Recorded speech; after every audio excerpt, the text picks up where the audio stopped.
ओम बृहस्पति देवाय नमः। स्वागत है दोस्तों आप सभी का आपके अपने भक्ति सागर चैनल में। दोस्तों आज हम बृहस्पतिवार व्रत कथा एवं पूजन विधि और बृहस्पतिवार भगवान की उत्पत्ति कैसे हुई आइए जानते हैं। ऋग्वेद के अनुसार प्राचीन काल में महर्षि अंगिरा नाम के एक महान ऋषि थे। महर्षि अंगिरा के कोई संतान न थी। इसी कारण वह और उनकी पत्नी स्मृति दोनों बहुत चिंतित रहते थे। तब महर्षि अंगिरा की पत्नी ने ब्रह्मा देव की अखंड तपस्या की। इस तपस्या से प्रसन्न होकर ब्रह्मा देव ने उनको दर्शन देकर आशीर्वाद दिया और पुत्र प्राप्ति के लिए एक कठिन व्रत बताया।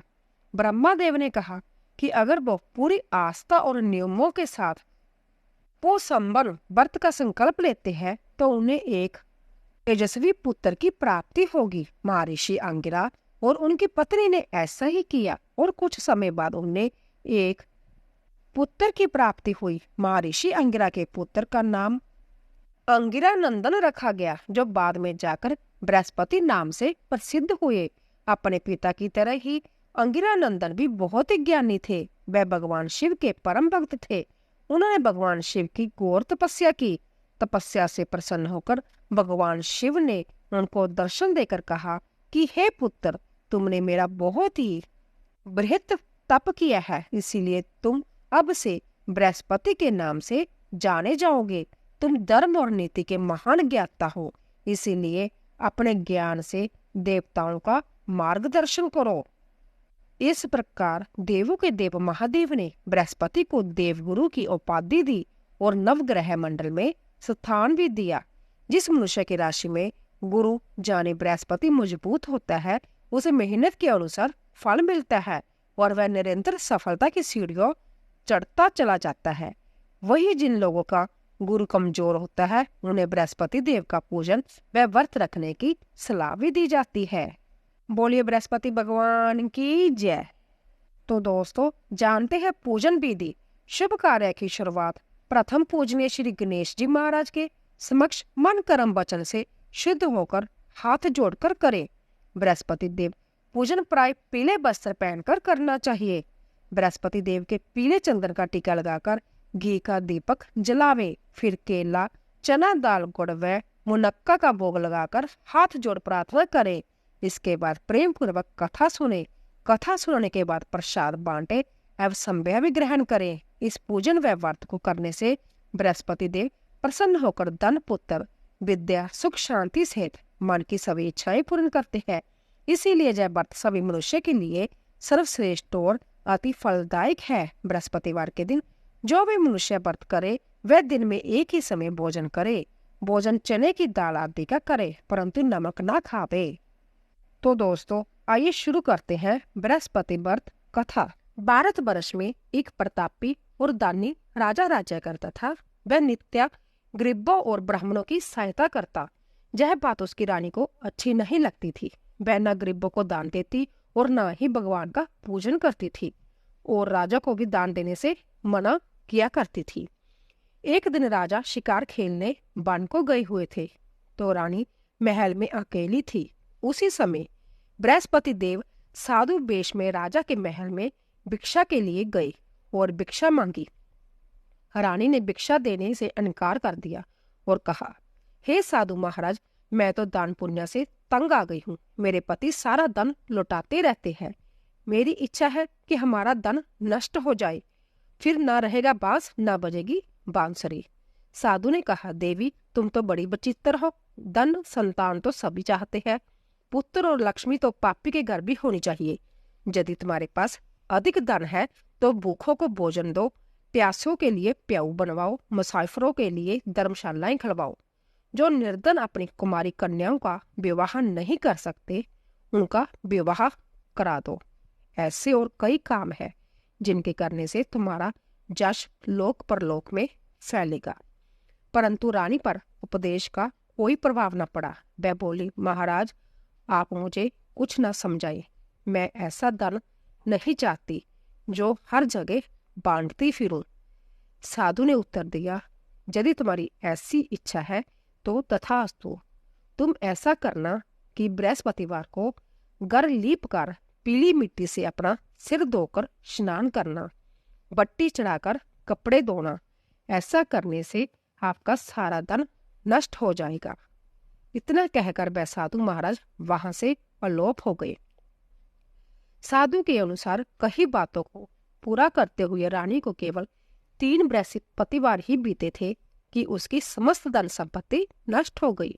भोजन के लिए राजा का परिवार तरसने लगा। तब एक दिन राजा ने रानी से बोला कि हे रानी, तुम यहीं रहो, मैं दूसरे देश को जाता हूँ, क्योंकि जहां पर सभी लोग मुझे जानते हैं, इसीलिए मैं कोई छोटा कार्य नहीं कर सकता। ऐसा कहकर राजा परदेश चला गया। वहां वह जंगल से लकड़ी काट कर लाता और शहर में बेचता।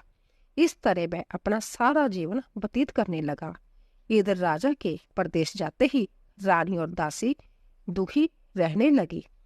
एक बार जब रानी और दासी को 7 दिन तक बिना भोजन के रहना पड़ा, तो रानी ने अपनी दासी से कहा, हे दासी, पास ही के नगर में मेरी बहन रहती है, वह बड़ी धनवान है, तू उसके पास जा और कुछ ले आ, ताकि थोड़ी बहुत गुजर बसर हो जाए। दासी रानी की बहन के पास गई। उस दिन गुरुवार था और रानी की बहन उस समय बृहस्पतिवार व्रत की कथा सुन रही थी। दासी ने रानी की बहन को अपनी रानी का संदेश दिया, लेकिन रानी की बड़ी बहन ने कोई उत्तर नहीं दिया। जब दासी को रानी की बहन से कोई उत्तर नहीं मिला, तो वह बहुत दुखी हुई और उसे क्रोध भी आया। दासी ने वापिस आकर रानी को सारी बात बता दी। सुनकर रानी ने अपने भाग्य को कोसा। उधर रानी की बहन ने सोचा कि मेरी बहन की दासी आई थी, परंतु मैं उससे नहीं बोली, इससे वह बहुत दुखी हुई होगी। कथा सुनकर और पूजन समाप्त करके वह अपनी बहन के घर आई और कहने लगी, हे बहन, मैं बृहस्पतिवार का व्रत कर रही थी, तुम्हारी दासी मेरे घर आई थी, परंतु तब तक ना तो उठते हैं और ना ही बोलते हैं, इसीलिए मैं नहीं बोली। कहो दासी क्यों गई थी?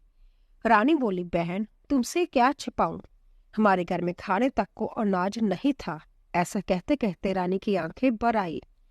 उसने दासी समेत पिछले 7 दिनों से भूखे रहने तक की बात अपनी बहन को विस्तार पूर्वक सुना दी।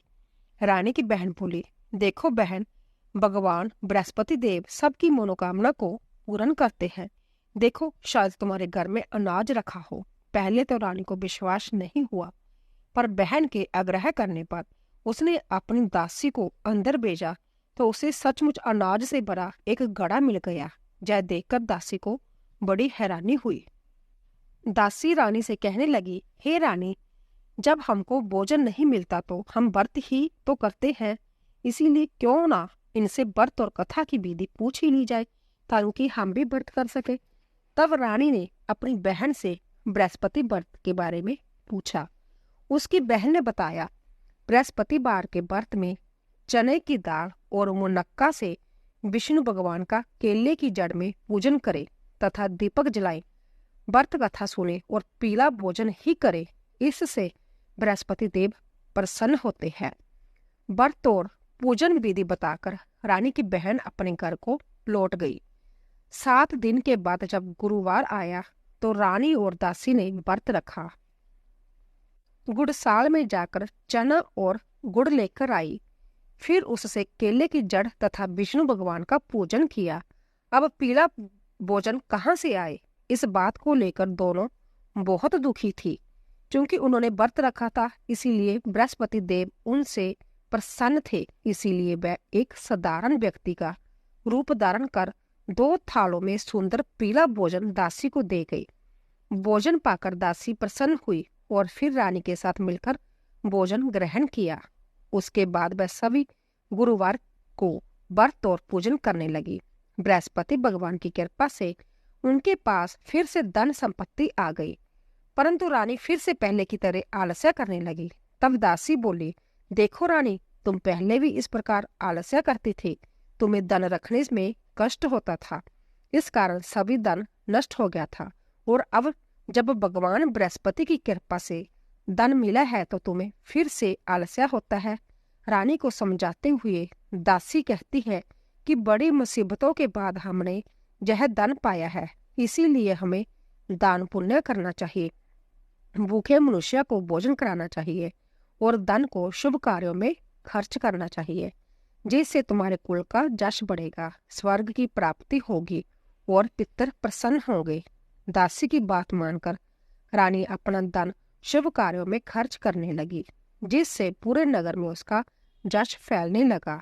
बृहस्पतिवार व्रत कथा के बाद श्रद्धा के साथ आरती की जानी चाहिए। इसके बाद प्रसाद बांटकर उसे ग्रहण करना चाहिए। एक दिन राजा दुखी होकर जंगल में एक पेड़ के नीचे आसन जमाकर बैठ गया। वह अपनी दशा को याद करके व्याकुल होने लगा।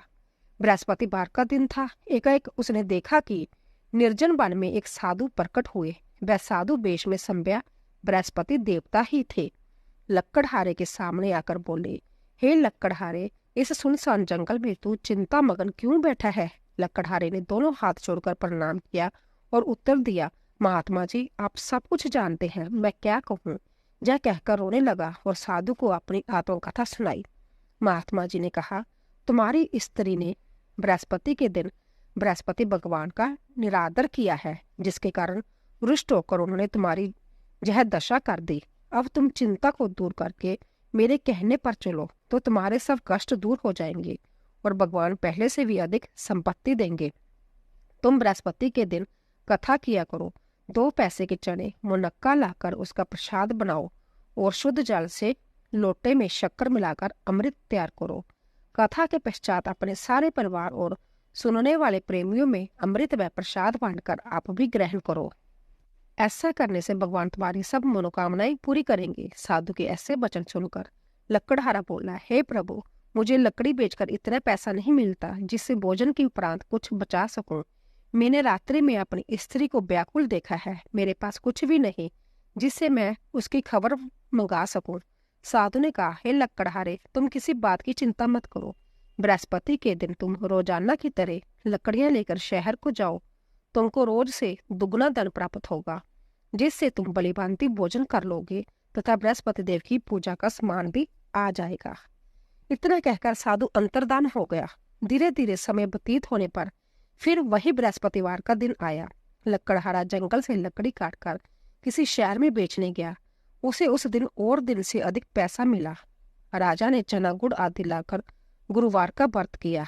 उस दिन से उसके सभी क्लेश दूर हुए। परंतु जब दोबारा गुरुवार का दिन आया तो बृहस्पतिवार का व्रत करना भूल गया। इस कारण बृहस्पति भगवान नाराज हो गए। उस दिन उस नगर के राजा ने विशाल यज्ञ का आयोजन किया तथा शहर में यह घोषणा कर दी कि कोई भी मनुष्य अपने घर में भोजन न बनावे, न आग जलावे। समस्त जनता मेरे जहां भोजन करने आवे। इस आज्ञा को जो न मानेगा उसे फांसी की सजा दी जाएगी। इस तरह की घोषणा संपूर्ण नगर में करवा दी गई। राजा की आज्ञा अनुसार शहर के सभी लोग भोजन करने गए, लेकिन लक्कड़हारा कुछ देर से पहुंचा, इसलिए राजा उसको अपने साथ घर लिवा ले गए और ले जाकर भोजन करा रहे थे तो रानी की दृष्टि उस खूंटी पर पड़ी जिस पर उसका हार लटका हुआ था। वह वहां पर दिखाई नहीं दिया। रानी ने निश्चय किया कि मेरा हार इस मनुष्य ने चुरा लिया है। उसी समय सिपाहियों को बुलाकर उसको कारागार में डलवा दिया। जब लक्कड़हारा कारागार में पड़ गया और बहुत दुखी होकर विचार करने लगा कि न जाने कौन से पूर्व जन्म के कर्म से मुझे यह दुख प्राप्त हुआ है, और उसी साधु को याद करने लगा जो कि जंगल में मिला था। उसी समय तत्काल बृहस्पति देव साधु के रूप में प्रकट हुए और उसकी दशा को देखकर कहने लगे, अरे मूर्ख, तूने बृहस्पति देव की कथा नहीं करी, इस कारण तुझे दुख प्राप्त हुआ है। अब चिंता मत कर। बृहस्पतिवार के दिन कारागार के दरवाजे पर 4 पैसे पड़े मिलेंगे, उनसे तू बृहस्पति देव की पूजा करना, तेरे सभी कष्ट दूर हो जाएंगे। बृहस्पति के दिन उसे 4 पैसे मिले। लक्कड़हारे ने कथा कही। उसी रात्रि को बृहस्पति देव ने उस नगर के राजा को स्वप्न में कहा, हे राजा, तुमने जिस आदमी को कारागार में बंद कर दिया है वह निर्दोष है, वह राजा है, उसे छोड़ देना। रानी का हार उस खूंटी पर लटका है। अगर तू ऐसा नहीं करेगा तो मैं तेरे राज्य को नष्ट कर दूंगा। इस तरह रात्रि के स्वप्न को देखकर राजा प्रांतःकाल उठा और खूंटी पर हार देखकर लकड़हारे को बुलाकर क्षमा मांगी तथा लकड़हारे को जोग्या सुंदर वस्त्राभूषण देकर विदा कर दिया। बृहस्पति देव की आज्ञा अनुसार लकड़हारा अपने नगर को चल दिया। राजा जब अपने नगर के निकट पहुंचा तो उसे बड़ा आश्चर्य हुआ। नगर में पहले से अधिक बाग, तालाब, कुएं तथा बहुत सी धर्मशालाएं, मंदिर आदि बन गए थे। राजा ने पूछा, यह किसका बाग और किसकी धर्मशाला है? तब नगर के सभी लोग कहने लगे कि यह सब रानी और बांदी ने किया है। तो राजा को आश्चर्य हुआ और गुस्सा भी आया। जब रानी ने यह खबर सुनी कि राजा आ रहे हैं तो उन्होंने बांदी से कहा कि हे दासी, देख, राजा हमको कितनी बुरी हालत में छोड़ गए थे। हमारी ऐसी हालत देखकर वह लौट ना जाए, इसलिए तू दरवाजे पर खड़ी हो जा। आज्ञा अनुसार दासी दरवाजे पर खड़ी हो गई। राजा आए तो उन्हें अपने साथ ले आना। तब राजा ने क्रोध करके अपनी रानी से पूछा कि यह धन तुम्हें कैसे प्राप्त हुआ है? तब उन्होंने कहा, हमें यह सब धन बृहस्पति देव के व्रत के प्रभाव से प्राप्त हुआ है। राजा ने निश्चय किया कि 7 रोज बाद तो सभी बृहस्पति देव का पूजन करते हैं, परंतु मैं प्रतिदिन में 3 बार कहानी तथा रोज व्रत किया करूंगा। अब हर समय राजा के दुपट्टे में चने की दाल बंधी रहती थी तथा दिन में 3 बार कहानी कहता। एक रोज राजा ने विचार किया कि चलो अपनी बहन के जहां हो आवे। इस तरह निश्चय कर राजा घोड़े पर सवार हो अपनी बहन के जहां को चलने लगा। मार्ग में उसने देखा कि कुछ आदमी एक मुर्दे को लिए जा रहे हैं। उन्हें रोककर राजा कहने लगा, अरे भाइयों, मेरी बृहस्पति देव की कथा सुन लो। वह बोले, लो, हमारा तो आदमी मर गया है, इसको अपनी कथा की पड़ी है। परंतु कुछ आदमी बोले, अच्छा कहो, हम तुम्हारी कथा भी सुनेंगे। राजा ने दाल निकाली और जब कथा आदि हुई थी कि मुर्दा हिलने लग गया, और जब कथा समाप्त हो गई तो राम राम करके मनुष्य उठकर खड़ा हो गया। आगे मार्ग में उसे एक किसान खेत में हल चलाता मिला। राजा ने उसे देखा और उससे बोले, अरे भैया, तुम मेरी बृहस्पतिवार की कथा सुन लो। किसान बोला, जब तक मैं तेरी कथा सुनूंगा तब तक 4 हरियर जोत लूंगा। जा अपनी कथा किसी और को सुनाना। इस तरह राजा आगे चलने लगा। राजा के हटते ही बैल पछाड़ खाकर गिर गई तथा किसान के पेट में बड़ी जोर का दर्द होने लगा। उस समय उसकी माँ रोटी लेकर आई। उसने जब यह देखा तो अपने पुत्र से सब हाल पूछा और बेटी ने सभी हाल कह दिया। तो बुढ़िया दौड़ी दौड़ी उस घुड़सवार के पास गई और उससे बोली कि मैं तेरी कथा सुनूंगी, तू अपनी कथा मेरे खेत में चलकर कहना। राजा ने बुढ़िया के खेत पर जाकर कथा कही, जिसके सुनते ही वे बैल उठ खड़े हुए तथा किसान के पेट का दर्द भी बंद हो गया। राजा अपनी बहन के घर पहुंचा। बहन ने भाई की खूब मेहमानी की। दूसरे रोज प्रातःकाल राजा जगह तो वह देखने लगा कि सब लोग भोजन कर रहे हैं। राजा ने अपनी बहन से कहा, ऐसा कोई मनुष्य है जिसने भोजन नहीं किया हो? मेरी बृहस्पतिवार की कथा सुन ले। बहन बोली, ए भैया, जब देश ऐसा ही है कि पहले जहाँ लोग भोजन करते हैं बाद में अन्य काम करते हैं। अगर कोई पड़ोस में हो तो देख आओ। वह ऐसा कहकर देखने चली गई, परंतु उसे कोई ऐसा व्यक्ति नहीं मिला जिसने भोजन ना किया हो। अंत वह एक कुम्हार के घर गई जिसका लड़का बीमार था। उसे मालूम हुआ कि उनके जहाँ 3 रोज से किसी ने भोजन नहीं किया है। रानी ने अपने भाई की कथा सुनने के लिए कुम्हार से कहा कि वह तैयार हो गया।